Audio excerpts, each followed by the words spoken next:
first one of the year. And before we start, I'd like to thank Mark Grimm for the 2 years he served. And besides that, I'm Gil Ethier, I'm the chairman. I'd like to go around the room and introduce everybody. Go ahead, Doug. Dustin Reedy, District 30. Ray Joyce, 13. Sean Warren, 16. Drake, 19. Mark Simpson, 2nd. Mark Grimm, the 29th, this is Gilliland, Harmon Road, Western Avenue area, Gilliland. I also want to thank the previous vice chair of the committee, Lynn Lakakis, who did a superb job. Thank you very much. I'm Lynn Lakakis, District 8, Albany.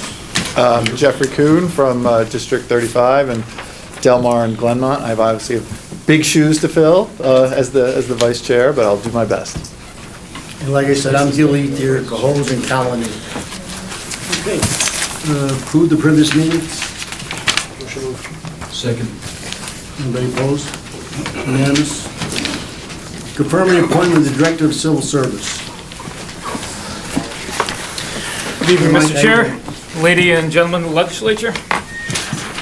So I just wanted to thank you for this opportunity to come before you tonight. The county executive has put my name forward for your approval as the Director of Civil Service. So I'd be happy to kind of talk about myself real quick for you. Sure, go ahead, Mike. All right, so following my time in the Marine Corps, I moved to Albany, New York, where I took up this job in the county executive's office. How long ago was that, Mike? 5 years. I've been here 5 years now. I'm currently the analyst for the Departments of Recreation, Children, Youth and Families, Civil Service, Probation, and Crime Victims. During that time, I've got to know all of our different department heads through various special projects that I've worked on in all the different departments. This past December, I graduated from SUNY Rockefeller with my master's in public administration, and I feel I have all the requisite qualities needed to lead a department. I'm comfortable with my budgeting abilities, my personnel abilities. I have a good knowledge of civil service, and I'd be happy to answer any questions that you have. Any questions for Mike? Mr. Chairman? Yeah, Mike. Yeah, I just want to make a point. We've talked a lot on the Personnel Committee about making sure, for transparency purposes, we know exactly how much the job is whenever we approve anything. And I don't see that in any of the paperwork, so I want to I'll give you a forewarning that I'm going to ask in each case, what is the salary line for each? Because I think it's kind of difficult to vote for something without knowing how much it pays. Why wouldn't it be there to begin with? Why isn't it there? That's a good question, yeah, that's my question. Why isn't it in the paperwork? Also, Go ahead. also, we asked for a job description to be included when it wasn't one that we might be familiar with, and that also, so that a person in the public could look at it all at the same time, as could we, and try to judge by the resume whether it fits the qualifications that are, That's you two guys did it prior to this? we keep asking, I've asked many times, we've asked a couple of times. So you're telling me you asked for 2 years, nothing was done, now you're asking me to do the same thing? Is that correct? No, we're Am I asking you mistaken? to take advantage of this opportunity to That's really the- improve the situation. That's insanity, the definition of insanity, right? Doing the same thing and hoping for different results. I have no problem at all with, I think the salary should be there, job description should be there. Whatever the committee wants is fine with me. I'm a very informal person. Whatever's good for the committee is all right with me. Well, we're bringing up procedure. I think it should be a policy of this committee that we invite the entire legislature to confirmation hearings. And also, personal invite, and also any like committees.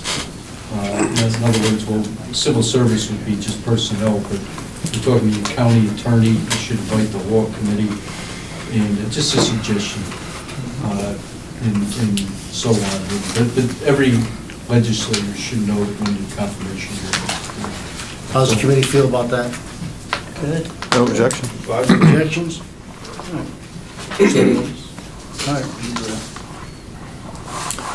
Well, is it Lally? Is that how you pronounce your last name? Yes, sir. Maybe you could provide us your view of what the job description is and why you think you're qualified to do it. Sure. And maybe even what your vision of doing the job well would be. Sure. So I brought the department's budget with me, so to answer your question, it's $76,500 for the salary. Okay. But the Commissioner of Management Budget knows that better than me. I was trying to say that if this was overlooked, if Mr. Chairman, if I may. If this was overlooked, then I'd be more than happy to prepare the note over and send over the requested information in this regard as soon as I possibly can. So thank you, sir. Sorry about that. Previously, the job was a part-time position, if I may expand a little bit on that. And, you know, we have a rather large workforce here and a lot of positions that we manage and that go through civil service, not to mention the many municipalities which you can expand on, that we also help. So that job during the budget process, we looked at and said that this should be a full-time job. So we said and requested for that department to be increased to full-time job since the previous person had retired. Yes, sorry, Mike. So to your point, the Civil Service Department, they're charged with 5 main areas. The first is the adoption of civil service rules. The second is classification of employees. They also administer examinations. And the exams are not just for Albany County positions, but they also include a number of municipalities. Actually, all the municipalities excluding Hose, Colony, Watervliet, You're forgetting the big one. Green Island. And Green Island. Get Yes. the home thing going on. They also maintain employee records, and they also enforce civil service law through payroll certification. So I would be overseeing that. I would also be overseeing the personnel. There are 5 individuals, 6 if you include the director position in that department. There's a small amount of revenue that's budgeted annually, but mostly it's expenditures in the budget. Like I said, I feel very confident with that. For the past few years, I've been submitting the county executive's budget to the Department of Management budget for review. So I feel comfortable using Munis for all those budgeting purposes and personnel, as well as Kronos for the timekeeping and everything. I hope that answers your question a little bit. It does. Do you want to add something, or you? Oh, I will. He's a solid A- at what he said there with preparing the budget. He's actually very good at the computer systems and managing them. Thank you. Thank you. Any more questions? Yeah. Yeah, Mark. Yeah, thank you, Mr. Chairman. It's been a concern, political involvement in the hirings throughout the county. That's been well documented, to say the least. The Civil Service Director is a really important position because the whole idea is merit matters, and it's what people believe in a lot. So the question is, even though you're close to the administration for obvious reasons, how you think you can be able to resist any potential political interference and make sure that the civil service delivers exactly what it's intended to do, and that's a merit-based system? Right, no, that's a great question. So I feel that I would be able to separate myself from the politics of public administration, which I know is always a very difficult thing to do. Woodrow Wilson was someone that always argued that. Just following the civil service law, it's a fantastic blueprint that you're able to ensure that the two are separated. Additionally, I've looked at it, and the State Department of Civil Service offers a host of training available that could ensure that myself, as well as my staff, which I'm sure they've already taken, is up to speed on all the laws and codes that need to be followed. And you also mentioned, I remember from Gilman, for example, I sat down with your folks, when I first got elected to the town board, because they had to go through you guys. People, Right. you don't realize a lot of the municipalities got to come to you just to see everything's on the up and up. So it's very important to keep abreast of all the different municipalities and what they're, how they're managing their hiring, because ultimately we do have a real hand in shaping that. Right, and additionally, school districts, BOCES, Yep. Libraries, they all roll into that as well. Yeah. So, Okay, thank you, Mike. thank you. Mark, you mentioned about politics being involved. You know anything about that? What is the politics issue? Well, the hiring of relatives, number one. Nepotism, all the things we've discussed in the legislature. Okay. Any other questions? Yeah, Mark. Well, if we're ready, I'd like to make a motion. I've worked with Mike for quite a while now here in the county. I think he's well qualified and ready to move up to this position. And I agree that it needs to be a full-time position. I don't know how, I work with you a lot in my day job. I don't know how the Civil Service Department has kept up with the workload all these years, and look forward to working with you. Thank you, sir. Can you answer a question, Sean? Yeah. Why do some municipalities have their own and others not? It's a choice whether or not they want to administer it themselves. They can petition New York State to do so. Being a small municipality like Green Island, we prefer the county to administer it. And it's also more transparency. We have to go through, the county has to approve every hire that occurs in our village and Yeah. anybody they oversee. They also have the state auditing them frequently, Yeah. and us. Yeah, I mean, there's a lot to the civil service system for obvious reasons. There is, I've been dealing with it for 36 years Yeah. now, and That's why I asked you. and we're lucky to have the county civil service. They really are very knowledgeable and helpful. You never got involved in politics, did you? Not in civil service. I didn't think so. I'm an administrator, I'm not I a didn't think politician. you did. I'm shocked, there's politics. Okay, We we follow got a civil motion. service law. Second by Ray. How many in favor? Aye. Anybody opposed? Unanimous, congratulations. Thank you.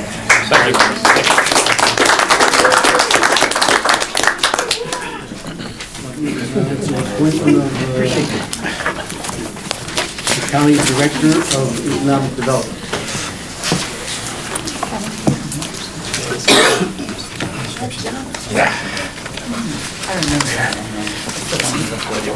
Hi, Kevin. Good evening, Mr. Chairman. Good evening, Committee Manager Sean, rest of the folks. Thank you for inviting me here. And I don't know if you'd like me to make a statement, at my age, my resume gets to be a little bit long in the tooth, so maybe it'd be better instead of me going through it, I understand you've all had it, if you have any questions about it, I'd be happy to answer them or anything else you'd like to ask me about. That's fine, Kevin. Anybody have any questions for Kevin? Yes, Sean. Kevin, your resume, I can probably recite, you go back to when you started CEG many years Right. ago. My Nick Nolte. biggest concern here is, I think a lot of the people in this legislature, and I know the county executive, have been working hard to try to find a director of economic development for years. And we've hired a few and they never showed up, or they left early, or we've had a hard time filling the position. And, your resume speaks for itself, and we're very happy to have you here in Albany County, but my understanding is that there's two questions I have for you. Number one, is it part-time or full-time? I understand it's going to be a part-time position. Okay. And number two, and, I know, looking at your resume, I know you have a consulting business on the side. Do you anticipate any conflicts with that? No, not really. Most of the work I've done, Sean, has been for school districts and helping them with broadband and telecommunications type initiatives, and did some work. I did do some work for the City of Albany School District, but mostly Buffalo, Rochester, and some locations outside the state. But I don't see any of that being a conflict to the role that you folks have asked me to take a look at. And, one of the questions I have, it's nice that we're going to appoint a director now. Is there any plans, it might not be a question for you, maybe for the executive staff, are there any plans to put an actual office together? Because if you look at the charter on how the economic development, conservation economic development office is supposed to have 4 different divisions. Yeah. And I think they're all over the county right now. And is there any plans to put them all together under one roof with you in charge? I can't say yet, Sean. What the county executive has done is he's engaged, and I understand you appropriated some money for an economic development study that was conducted by Camoin Associates and Bergman, which is a planning group. And I understand that study is in the final stages of being wrapped up, and there are a series of recommendations that'll be forthcoming. And I'd be surprised if the organizational structure is not one of those recommendations, but I can't really comment on it definitively at this point. I also have some questions on the report, and I'm probably not here for you, but I do a lot of economic development in the county, and nobody has approached me or anybody I know outside of Albany County about that study, and I think, I thought that was possibly the scope of the study. And so if it's in the final stages, I don't know what the scope is. Be interesting. I can let you know that it is very close to being done. Was there a question of, like, you haven't been briefed, or was it you haven't reached? Municipalities that they're gonna serve this. I do believe there was a look at Albany County as a whole. I could get back to you on what the actual service agreement was on that and see if that Okay. I wasn't have all a the factor. faith in the world in Des Moines. They're a wonderful Yeah. organization, Yeah. gives them a lot. But,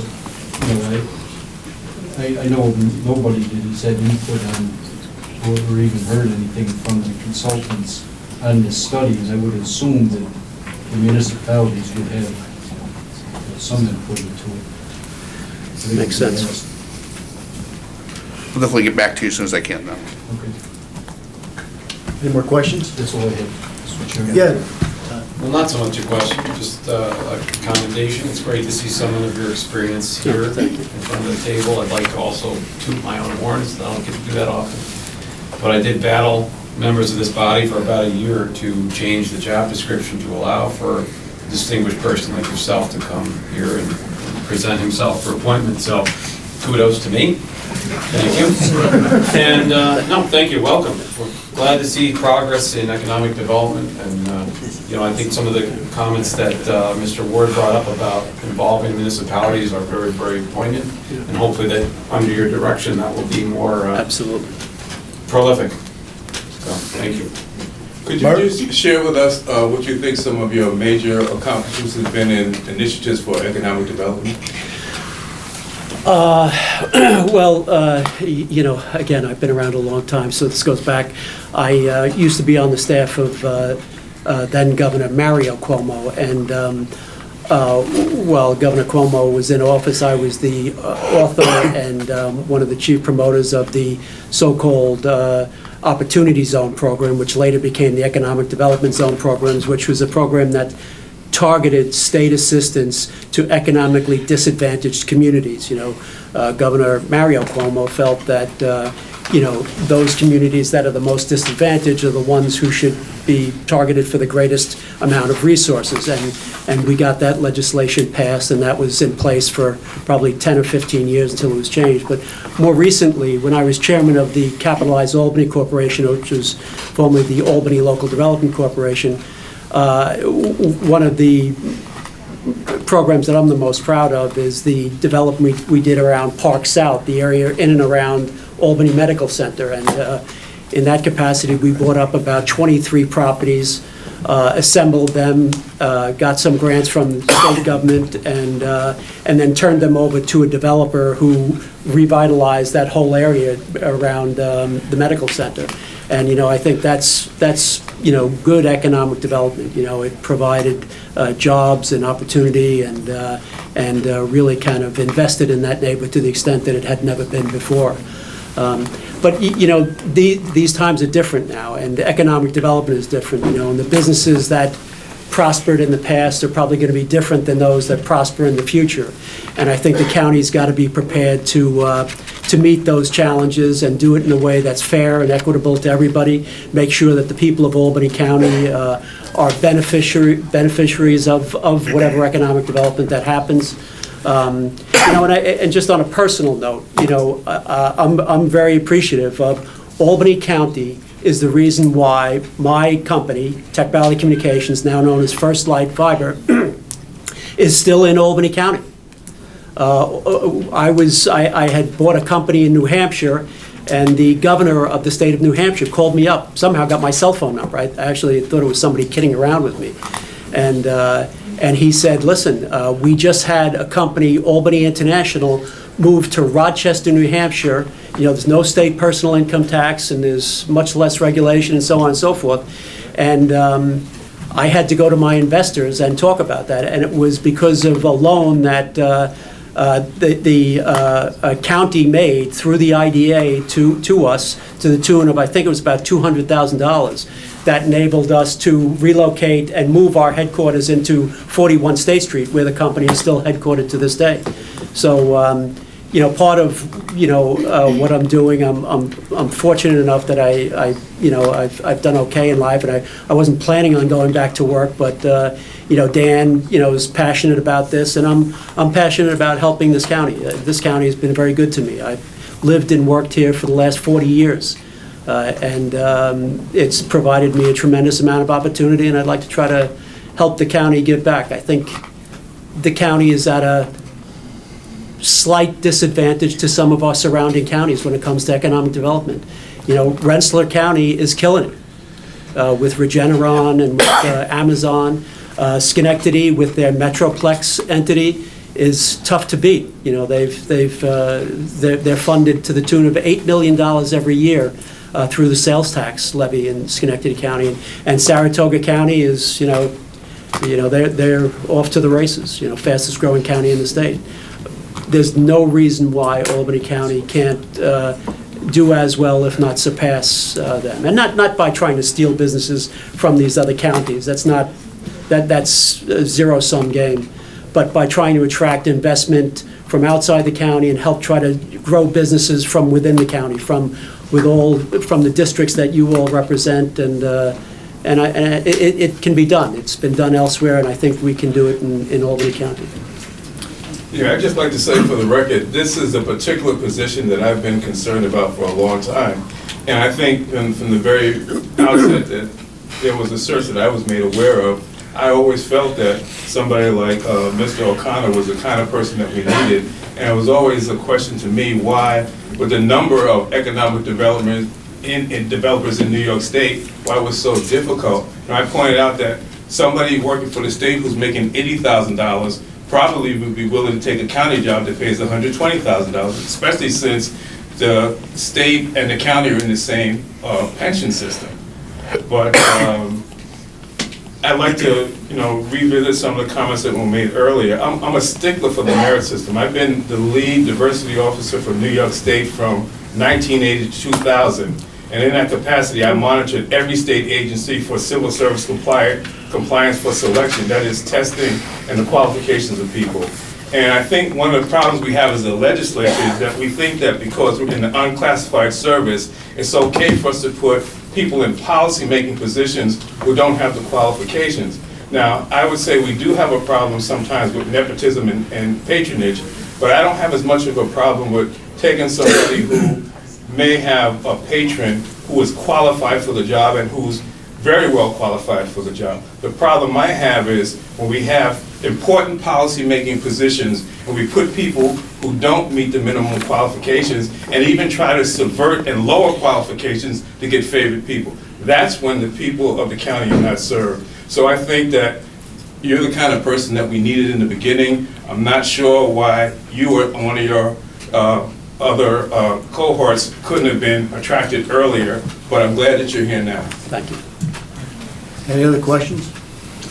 Yeah, Mark. Mr. Chairman, Kevin, I've known you a long time, I'm going to vote for you, because your resume's off the charts. There's no doubt about it. I'm a business owner, I followed you for 20 or 30 years. But I do have some questions. Number one, I want to ask the Budget Commissioner, what's the salary for this? Like I said, I'm going to send you over the letter with everybody's confirmed offer and everything, so. Oh, okay, but in the future. And we of really course, have to the job redouble our efforts To have the salary We will do. in the paperwork. I think that's really important, because we're asked to vote on that tonight, we don't know what we're paying the guy. Back up on that, what'd you say you're gonna do? I was going to send over the offered salary and also the job descriptions that Ms. Lukakis also notified us that Thank you. we're missing. Kevin, I'd love to know what your approach is. First of all, could you define economic development? Everybody has a different idea what that means. And I have my own view, but I'm curious what you think that means in the county context. And also, what approach are you going to take to start changing things, tomorrow? Well, let me answer the second question first. Mark, I think, I'm going to be very interested to see what the recommendations are coming out of the study that the county executive had conducted by Camoin. You may have seen some of the work they've done. They've done some work for Saratoga and for communities all over the state and outside the state. So that I think is going to inform a lot of my decision-making and direction or suggestions to the county executive on what we should do. But in relation to your first question about what is economic development, in its very base form, it's about improving the quality of life for the people of the county in this regard, or the area that it's being served. And, I'm a big believer, Mark, that, quality of life is mostly improved through economic opportunity. That given people the opportunity to work and to take their own initiatives, good things will happen. I think that economic development is steeped in certain types of infrastructure. I have a little bit of a personal bias. I think the information age infrastructure and fiber and broadband deployment is crucial for just about every industry nowadays. And I think there are some gaps in that infrastructure in all of upstate New York, as well as within Albany County. But I think, you've got to have sites that are ready for the right kind of development, the kind of development that you want to see happen in all of your districts.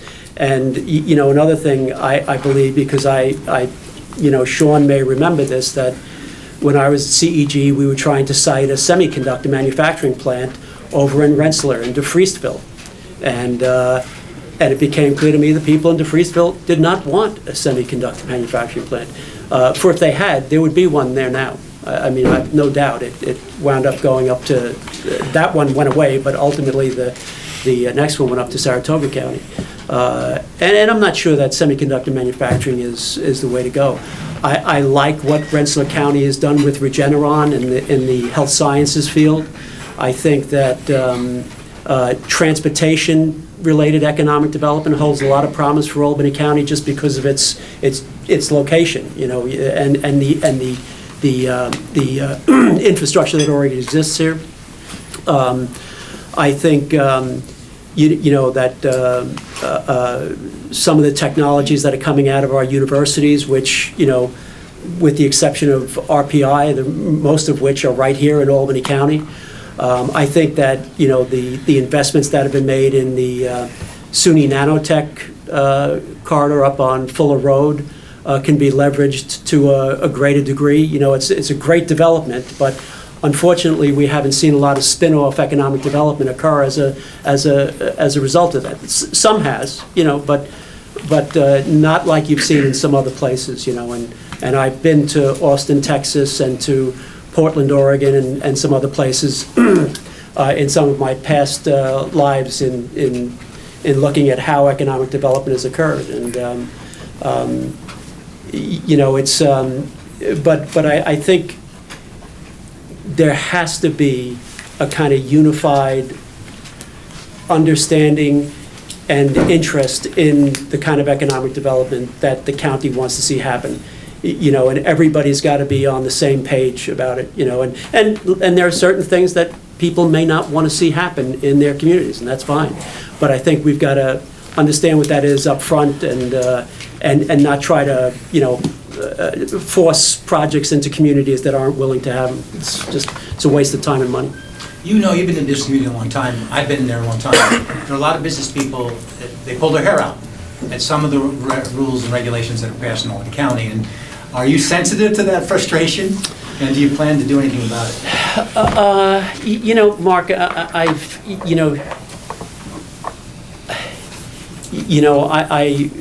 started a company and ran Tech Valley, which is a telecommunications company, which is a highly regulated, it's a regulated industry, regulated by the Public Service Commission and by the FCC, the Federal Communications Commission.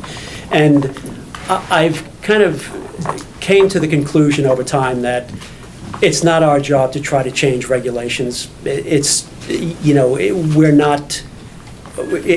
just not something that we can do. And yet, you got to try to learn how to operate within the environment that exists.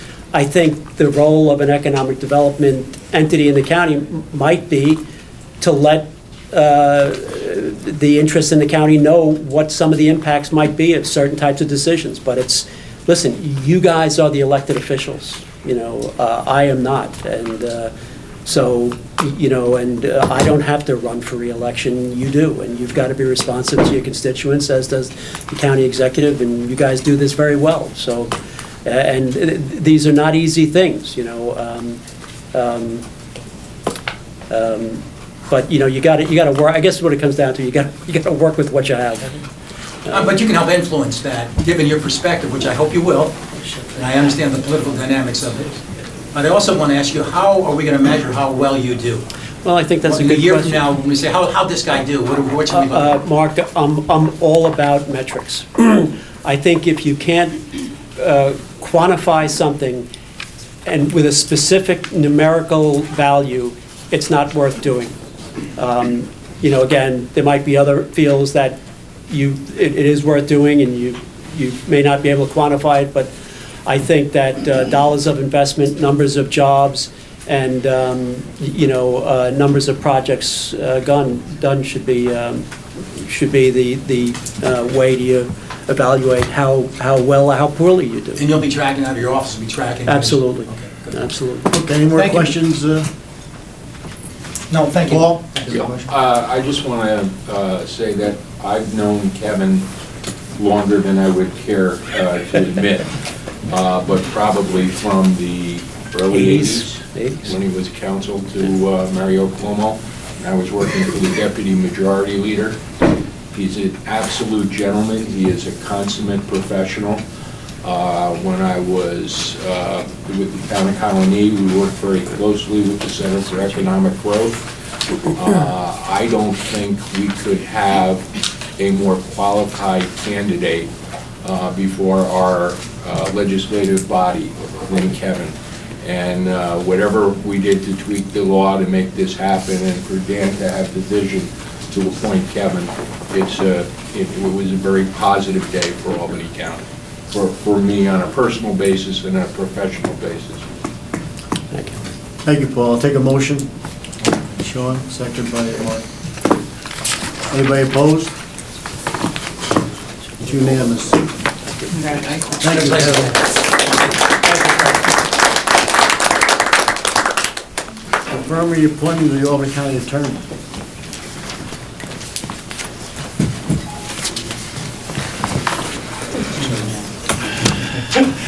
Sorry. Goodness. As usual. Mr. Chairman. Thank you, Mr. Chairman, and members of the committee. Thank you for giving me the opportunity to appear before you tonight with respect to my confirmation. I would also like to take the opportunity to thank County Executive McCoy for submitting my nomination to the committee. For those of you who don't know me, I'm Eugenia Condon. I've been an employee of the County Attorney's Office for the last 30 years. I've been the Deputy County Attorney for the last 8 years. And since December, I've been the Acting County Attorney. In lieu of a job description, I can tell you that the County Attorney is the Chief Legal Advisor to the County of Albany. We provide all legal services in the County Attorney's Office to all county agencies, including all elected officials, including the county legislature. We provide all services of a civil nature. We prosecute and defend legal actions. We prepare and/or review all contracts for signature by the county executive. We respond to subpoenas. The County Attorney's Office works in family court, prosecutes juvenile delinquents. We prosecute support and collection matters and abuse and neglect petitions. We oversee all civil matters, including personnel matters.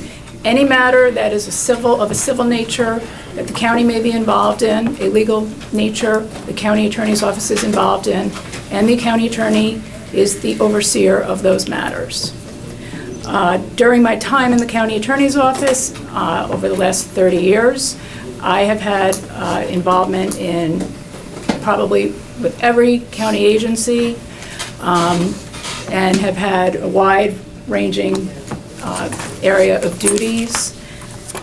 During the last 8 years, my duties have primarily focused on personnel matters countywide, contract matters. I oversee all contract matters. I oversee and have overseen for the last 25 years all of the insurance matters for the county. I appear before the legislature regularly on insurance matters.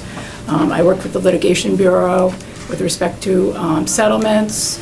I oversee the county attorney's office and have supervisory responsibilities, and I act in place instead of the county attorney when the county attorney is unavailable.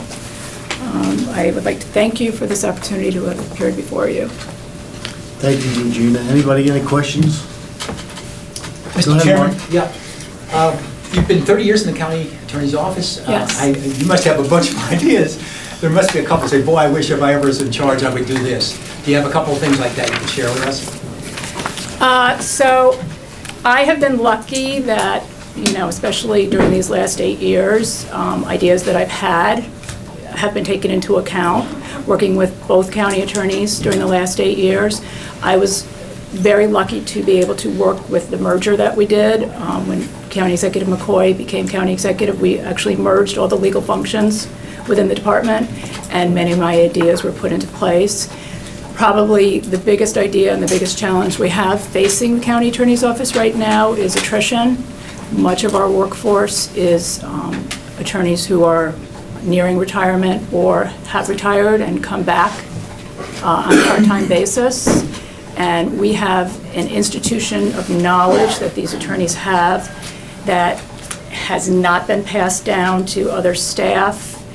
And that is a challenge for us, and that's something that we're constantly working to try to work on, to the next generation of lawyers.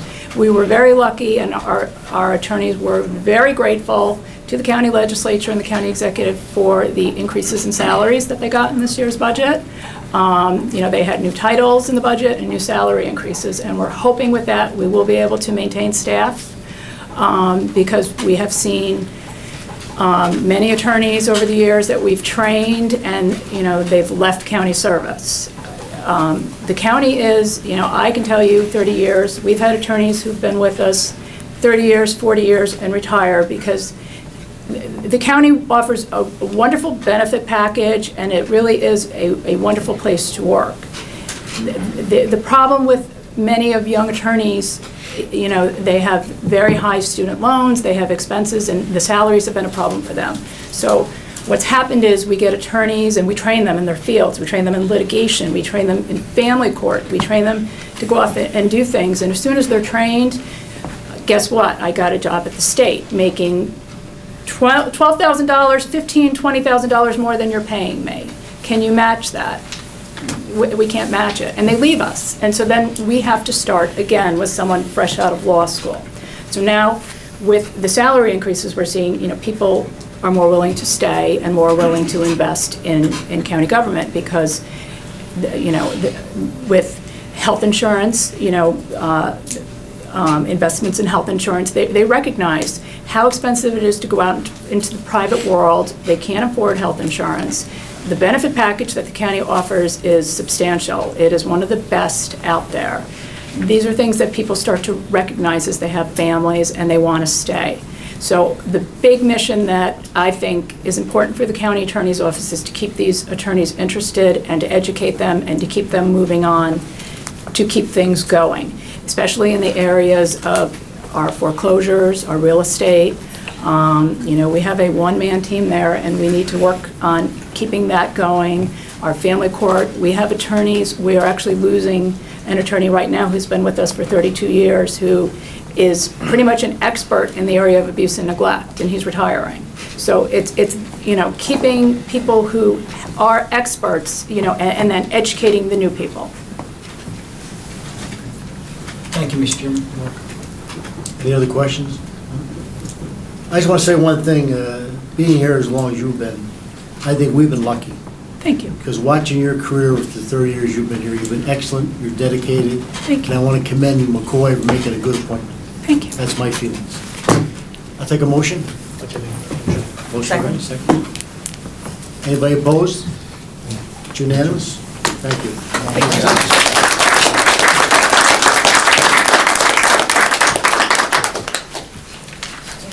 For appointment of the Albany County alternate public defender. Yes. Hands are sweaty by now. Mr. Chairman, members of the committee, thank you for having me here. My name is Tina Sodi. I've been an assistant public defender for Albany County for 13 years. Actually, my title currently is deputy public defender. I started with the public defender's office while I was in law school. I interned with them for a year and a half throughout law school. Subsequent to my graduation, I was hired on. I worked in local courts, and after being there for a few years, I moved up the ranks to county court. I've been handling felonies for the last, I would say, 8+ years in county court. And along with handling cases, I also acquired a lot of supervisory roles, one of them being with the inception of the Counsel at First Appearance program. I'm not sure how many of you are familiar with that. It's something that the Indigent Legal Services started, and the public defender's offices, along with the alternate public defender's offices, participates in, where we have attorneys available 24/7 that are on call every day, and we rotate on a weekly basis. With respect to anybody that gets arrested in Albany County, my office will get a call with respect to the individual being arrested, and we appear for arraignments, whether it be at nighttime, any after hours, weekends, and so forth. So with the inception of that program, I helped my office with the grant on that program, and upon receiving the grant, I was designated as the administrator of that program, and I have been running that, where I've been supervising at least 24 attorneys, both from the public defender's office and some of the alternate public defenders that participate in the program as well. I'm also currently, with my current office, I'm also the lead liaison for my office, which is the Law Enforcement Assisted Diversion Program run by the City of Albany Police Department.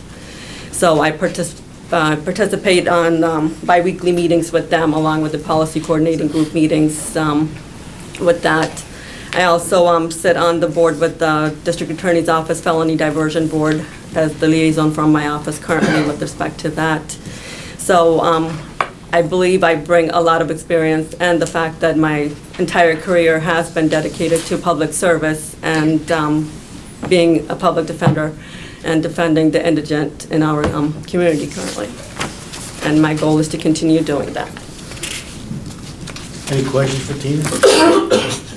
Mark? Thank you, Mr. Chairman. Well, you've won service already, but I was curious what you think, now because you're going to be running the office. Correct. How will you be impacted by the criminal justice reforms for the state of New York, do you think? I believe it's still too early to comment on that, as it only started in January 1st. With respect to the discovery reforms, I believe it's long overdue, so I believe that is wonderful. It just makes our playing fields fair, and where we were at a disadvantage in the past. So I believe I think the discovery reforms are wonderful. It does help our clients and helps us to have a better understanding of the cases, as opposed to receiving things last minute. So you think 15 days is reasonable to have all the discovery? I mean, there's extensions, so people generally just see the 15 days, but it generally doesn't work out that way. The extensions go up to 30 days, and given some circumstances, the court has the ability to extend that as well. So there's a lot in the law that I believe a lot of people are not aware of and overlook, as they just see numbers, but there's a lot of other things within that law, and it's not just 15 days. So it's a matter of whether the case was indicted, whether it's not indicted, whether it's a misdemeanor felony, or whether the case is already disposed of prior to those 15 days. So there's a lot that goes on to that. With respect to the bail reform, I think it's too early for me to comment as to how that's working out. There's a lot of things I believe that was overlooked once the bail reform was created, such as individuals that might have 2 prior felony convictions, and the local court does not have jurisdiction to set bail. So even if they're charged with a non-qualifying felony that would ordinarily result in them being released, they cannot be released because there's a loophole in the law that was not addressed by the legislature when they changed the law. Thank you, Mr. Chairman. Was it Jeff? Sure. Can you just explain what the what the role of the alternate public defender is, and how your responsibilities in this office would differ from your responsibilities as a deputy public defender, which you've been doing for well over a decade? I believe it's not going to be much different than what I have been doing, other than the fact that I probably will not be in court on a daily basis as I have been for majority of my career, along with having all the other supervisory responsibilities that I've had. With respect to the alternate public defender, I believe the role is to manage the office mainly, to make sure that the assistant alternate public defenders, one, are doing what they need to make sure the office is run efficiently, and to provide the assistance that they need. Currently, I see my role, if I were to get this position, is to the fact that the office is short-staffed. So I see my role as to the fact that I will be assisting the assistant public defenders to make sure that they have the help that they need until we are fully staffed. So the fact that I have the experience of being in a courtroom and picking up a file and going to court and handling cases, currently I believe I will be assisting the assistants and getting caught up with their cases until we're fully staffed, and then I can be more of a manager at that point. And this might be a basic question. I'm an attorney, but I'm in private practice. What is the alternate public defender? So the alternate public defender previously used to be called the conflict defender. Oh. So the two legal offices that we have in the county that handle criminal cases are the public defender's office, and now the alternate public defender, which is equivalent to the conflict defenders. So it's for cases where, say, two individuals get arrested together. The public defender's office will be appointed to one of the individuals, and the conflict defenders or the alternate public defender would be appointed to the second. Or if it ends up being that the public defender's office has a conflict that comes upon due to the fact whether they've represented a witness in a case that they currently have or something of that nature where they need to get out of a case, then that case will be assigned to us by the court. Okay, thank you. Any other questions? I'll take a motion. So moved. Second. Ready? Anybody opposed? It's unanimous. Thank you, team. Good Thank luck. you.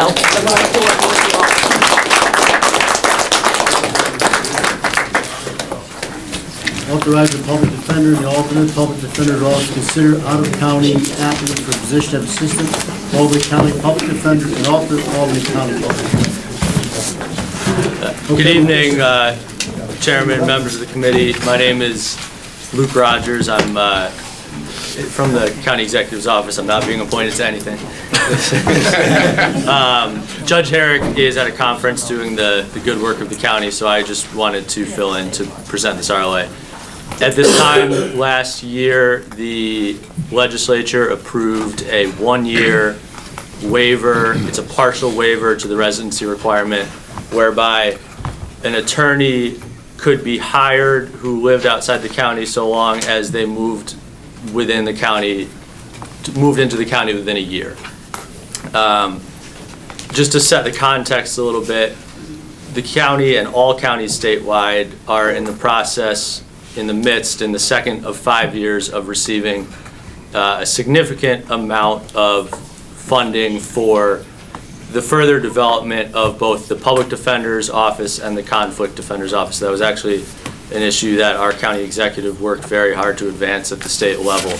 So what that means is it's an incremental increase in funding that adds a number of attorney positions to both the Public Defender's Office and the Conflict Defender's Office each year.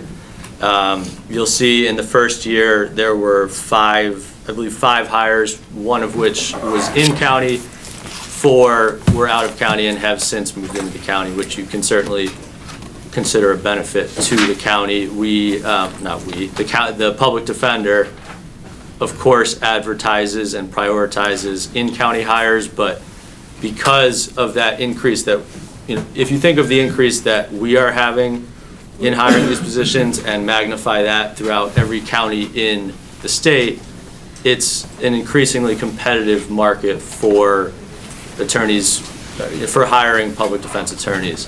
And so we certainly are aware of the fact that generally the waiver is capped at 1 year.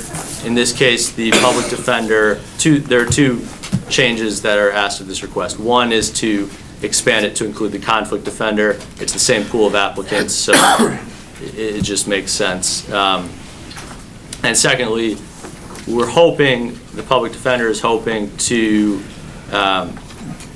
run this waiver for the length of the implementation of Harrell Herring, which is the funding that I explained. So happy to answer any questions you may have. How long is the funding period? So it ramps up, we're in year 2 of 5 years, so it ramps up until 2023. And that funding continues, but that's when you're going to see the most dramatic increase and I think the most change in the offices. What would be the harm? I mean, we've had a policy for decades that, we don't mind giving a waiver, but we'll give a 1-year waiver. And I really believe in that. I see no harm in coming back to this body and asking every year for a waiver because, bottom line is we want to hire Albany County residents. And we do understand, or I understand, speaking for myself, that, there are some positions where it's hard to hire people. I never thought in a million years it would be an attorney. It seems like we have attorneys everywhere. But I've heard the arguments. I do like the statistics. Do we have 4 people from out of county that live in county to take the job? I do like that. But I still firmly believe that we should stick to the 1-year waiver. I have no objection to giving a waiver, especially if, we keep bringing people into the county. I think it's a great thing, but I really don't see the harm in coming back to year and getting 1 year. Yeah, point taken. So certainly the length is that's the prerogative of the legislature. The most important thing is that we renew for a year fundamentally. That, tonight that is the primary goal, but I think it's considered a somewhat unique nature because of the grant, because we know what's coming, because there are certainly positions where there are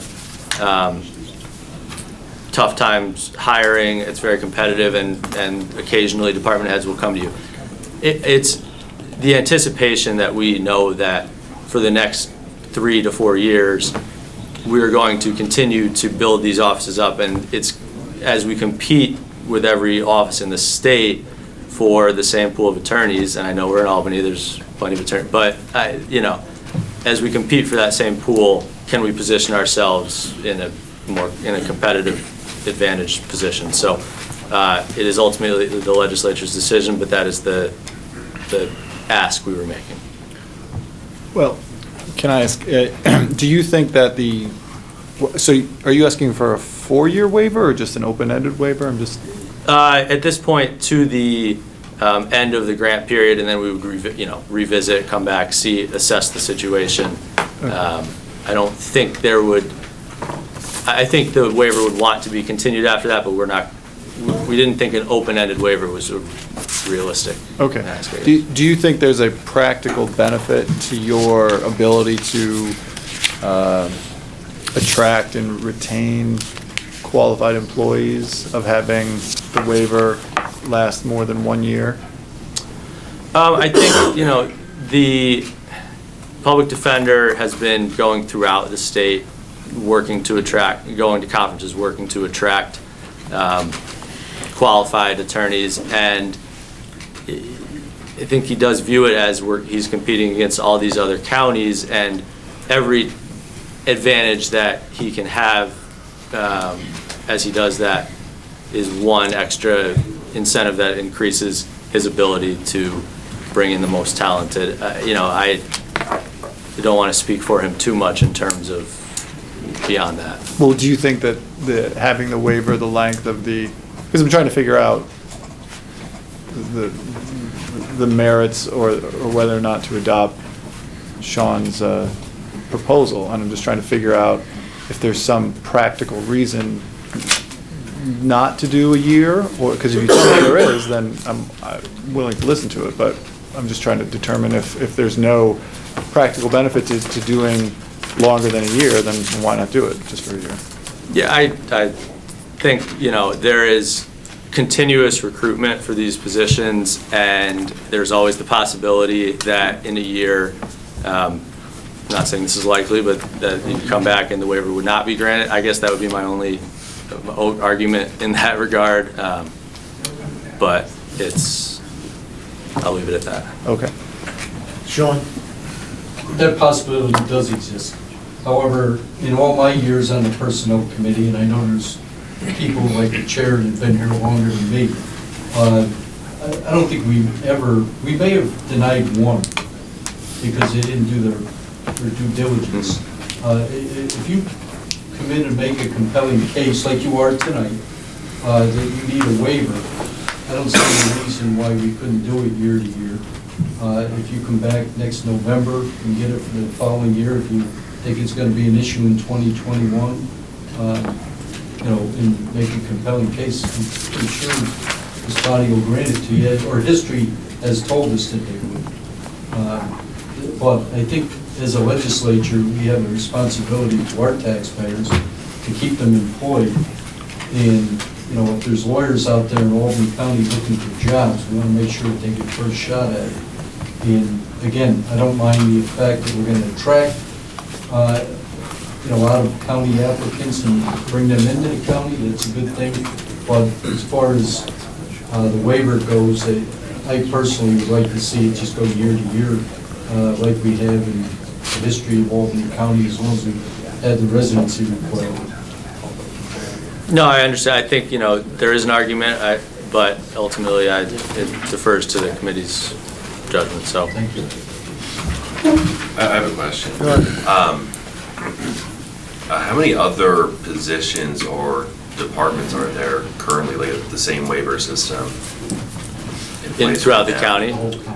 I'm not the expert on that, but I certainly know that I think the nursing home has There's a few. It tends to happen, as is kind of self-explanatory, but when you've had consistent difficulty hiring a certain type of position, or it's a very specific skill set that is niche, and you obviously want to balance the importance of supporting Albany County residents with the ability to bring in a qualified. I don't have a full list, is the short answer, but there are many examples throughout different departments. Are there any other departments or roles where you're making the same request, or potentially, or possibly Yes. making the same? Yes. Okay. I guess just one thing I'd like to share is that, the county and the city, we have a big problem in the Albany Police Department where we go through the training academy, and because the salary is so low in the Albany Police Department, we continue to lose good police.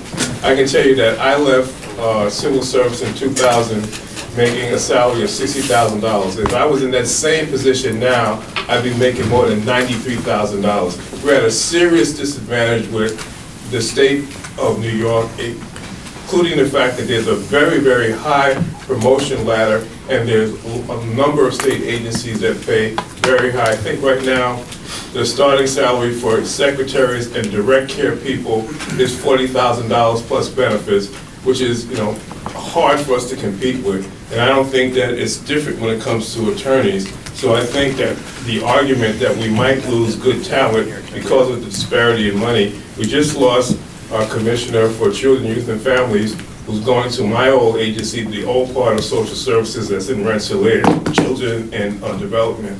And I think that the salary increase is the major significant factor, so we're always at a disadvantage in terms of that.